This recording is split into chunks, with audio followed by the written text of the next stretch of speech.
Assalamualaikum warahmatullahi wabarakatuh. Sahabat Kurniatur, pada hari Rabu tanggal 12 Juli 2023 kemarin, kami Travel Kurniatur mendapat undangan dari Departemen Agama untuk menghadiri rapat. Dan di rapat tersebut dihadiri oleh 7 travel yang tentunya berizin. Dan di dalam rapat tersebut ada pembahasan di mana poinnya, salah satu poinnya membahas mengenai penipuan umrah dengan kronologi. Jadi ada mitra agent travel yang datang ke kampung-kampung lalu menawarkan umroh dengan harga yang murah, lalu diminta untuk DP 5 juta lalu dikasih koper, dan beberapa saat kemudian setelah dihubungin lagi, agen travel umroh ini hilang tanda kontak, dan jemaah yang merasa dirugikan mengadukan laporannya ke Departemen Agama. Oke, mungkin untuk kasus penipuan umroh ini bukan hal yang jarang di Indonesia terjadi, karena kita ingat di tahun-tahun sebelumnya banyak juga kasus yang seperti ini. Oke, mari kita bahas tentang kasus penipuan umroh ini di dalam acara Nadi, Narasi dan Deskripsi bersama Kurniatur. Kita ingat tahun 2017 yang lalu, itu tercatat sekitar 63.000 jemaah menjadi korban penipuan travel. Dan dilansir, kerugian mencapai 1 triliun rupiah. Ya, mungkin sahabat ingat kasus first travel. Siti Nuraidah Hasibuan, Anissa Hasibuan, dan Andika Surahman tiba di Gedung Bareskrim Polri pada Kamis pagi. Ketiganya dibawa dari Rutan Mapolda Metro Jaya untuk menjalani pemeriksaan untuk 2 sangkaan. Dan di tahun berikutnya, di tahun 2018, terjadi hal yang sama. Dengan jumlah korban yang lebih banyak, tercatat lebih dari 83.000 jemaah menjadi korban dengan kerugian mencapai 1,2 triliun. Dengan angka yang lebih fantastis lagi. Dan ini dilakukan oleh Abu Tur. Dalam keterangannya, Direktur Utama Abu Tur & Travel, Muhammad Hamzah Mamba menyebut kondisi keuangan PT Amanah Bersama Umat sedang bermasalah. Sementara itu, Kepala Kantor Wilayah Kementerian Agama Sumatera Selatan menyatakan pihaknya akan membuat pos pengaduan bagi jemaah yang gagal berangkat. Lalu kenapa hal ini sering dan lumrah terjadi? Hal ini terjadi karena kita ini penduduk Indonesia mayoritas Muslim. Dari data, 275 juta lebih warga Indonesia, 86,7% itu adalah Muslim. Yang kalau kita hitung dalam jumlah itu sekitar 230 juta jiwa yang menjadi Muslim di Indonesia. Lalu kita lihat minat umroh ya. Minat umroh tiap tahunnya itu meningkat. Terdata dari tahun 2014 sampai 2015 dari DEPAG, Departemen Agama, dari Kementerian Agama tercatat ada 649.000 jemaah yang berkunjung ke Arab Saudi. Di tahun 2015-2016 ada 677.000 jemaah yang berkunjung ke Arab Saudi. Lalu peningkatan yang signifikan ada di tahun 2017 ke 2018, itu sekitar 1 juta lebih jemaah berkunjung ke Arab Saudi. Dan di tahun berikutnya ada penurunan tapi tidak signifikan, sekitar 974.650. Dan ini yang tercatat di Departemen Agama. Lalu 2020 dikarenakan COVID-19, maka Arab Saudi tidak membuka untuk visa umroh untuk berkunjung ke Arab Saudi.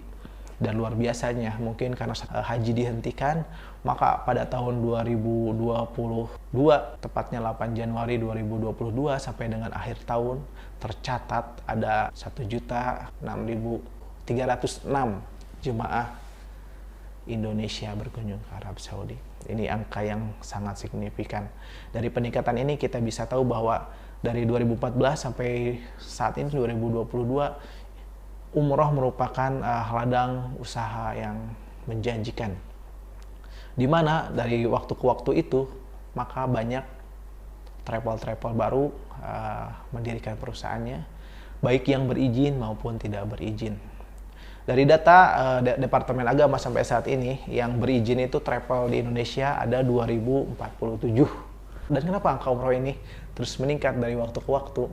Dikarenakan untuk proses haji sendiri, untuk antrian di Cianjur sendiri sampai 18 tahun. dan yang terlama ditepati oleh Banten, yaitu 48 tahun. Cukup luar biasa kan ya.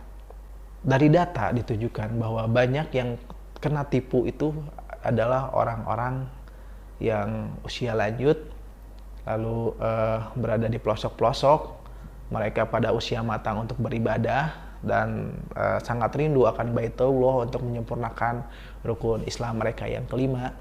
Maka daripada menunggu hajian yang terlalu lama antrinya, sedangkan usia mereka sudah mulai sepuh, untuk mengobati rindu mereka, maka umroh adalah pilihan mereka untuk hal itu. Makanya lalu yang tertipu lansia, ada yang dari pedesaan itu sampai harus menjual tanah mereka, menggadaikan tanah mereka untuk daftar umroh, dan sangat kasihan apabila hal seperti itu terjadi pada mereka. Ongkos naik haji yang dikembalikan kemudian digunakannya untuk membayar biaya umroh. Ya gitu, keluar masuk cari kopernya, cari uangnya, bertalbiyah. Itu kadang kita kasihan juga. Lalu bagaimana solusinya? Solusi agar jemaah-jemaah itu bijak untuk memilih travel umroh. Sebenarnya untuk solusi umroh dari Depak juga, setelah kejadian-kejadian yang dialami dari penipuan-penipuan besar dari 2017 sampai 2019, telah ditetapkan 5 pasti umroh. Jadi Anda pasti umroh itu dilihat dari 5 hal. Pastikan travelnya berizin, pastikan jadwalnya, lalu pastikan pemberangkatannya ya, terbangnya, pastikan hotelnya, lalu pastikan visanya. Lalu mungkin kita ada tambahan juga bagi rekan-rekan yang ingin mendaftar umroh, usahakan daftar itu di travel itu berizin, dan kantor utamanya di sana.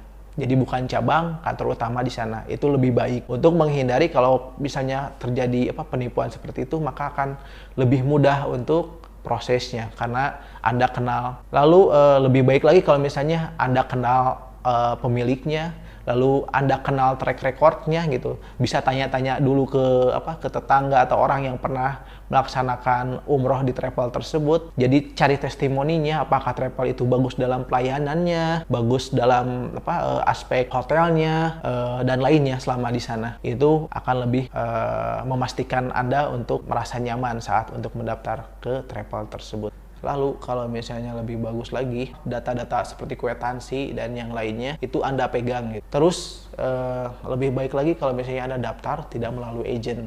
Kalau misalnya melalui agent, pastikan Anda berkunjung ke kantor tempat agent Anda menjual. Lalu Anda bisa silaturahmi dan tanya-tanya lebih lengkap lagi mengenai pertanyaan tentang Anda kapan umrohnya, terus jadwalnya seperti apa, di sananya seperti apa, hotelnya gimana, terus proses visanya kayak gimana, terus nanti selama di sana seperti apa, biar Anda merasa nyaman karena udah ada jaminan dari pihak travel bahwa tanggal pemberangkatannya seperti ini, nanti di sananya seperti ini, dan seperti apanya gitu.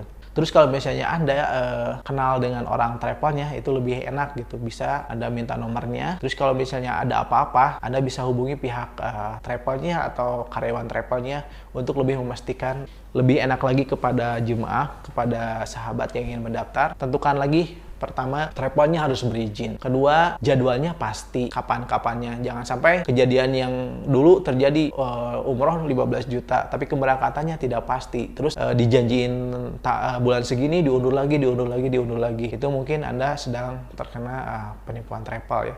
Jadi pastikan jadwalnya, pastikan penerbangannya, pesawatnya apa, lalu hotelnya di mana, dan visanya apa. Lalu tambah lagi, pastikan Anda lebih baik lagi apabila daftar di travel yang dekat dengan lingkungan Anda, di daerah Anda gitu. Terus lebih bagus lagi Anda selidiki track record travel tersebut sudah berdiri berapa lama dan sudah memberangkatkan berapa banyak gitu. Terus kalau ada saudara Anda yang pernah berangkat, Anda bisa cari testimoninya seperti apa selama perjalanan di sana. Lalu sebaik mungkin hindari pendaftaran dengan agent yang tidak ada kepastian ya, agent yang tidak ada legalitasnya. Terus kalau misalnya daftar melalui agent pun, pastikan Anda juga berkunjung ke travel umrohnya, datang ke kantornya dan bisa tanya-tanya. Mungkin cukup sekian yang dapat saya sampaikan, kurang lebihnya mohon maaf. Cukup sekian, terima kasih. Assalamualaikum warahmatullahi wabarakatuh. Sampai jumpa di video berikutnya.